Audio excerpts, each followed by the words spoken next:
Bukol nga yung bicep mo. Wala namang guhit yung tricep mo. Pangit yan, par. Tara, workout natin. Kuha ka dumbbells, kailangan natin yon. Ready ka na ba? Let's G! So para sa ating unang exercise dito sa ating tricep workout ay ang overhead dumbbell tricep extension. So pag ginagawa nyo yan, medyo dahan-dahan pababa, tapos pag inangat nyo, halos angat na angat. Tapos yung pag-handle nyo dyan, parang sinasakal nyo yung dumbbell.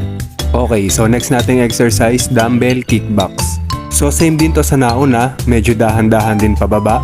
Tapos pag inangat nyo siya, halos mag-straight dapat yung kamay nyo at yung braso nyo. So maganda dito pag ginagawa nyo to, hindi nagsuswing yung pinakabraso nyo, dapat steady lang.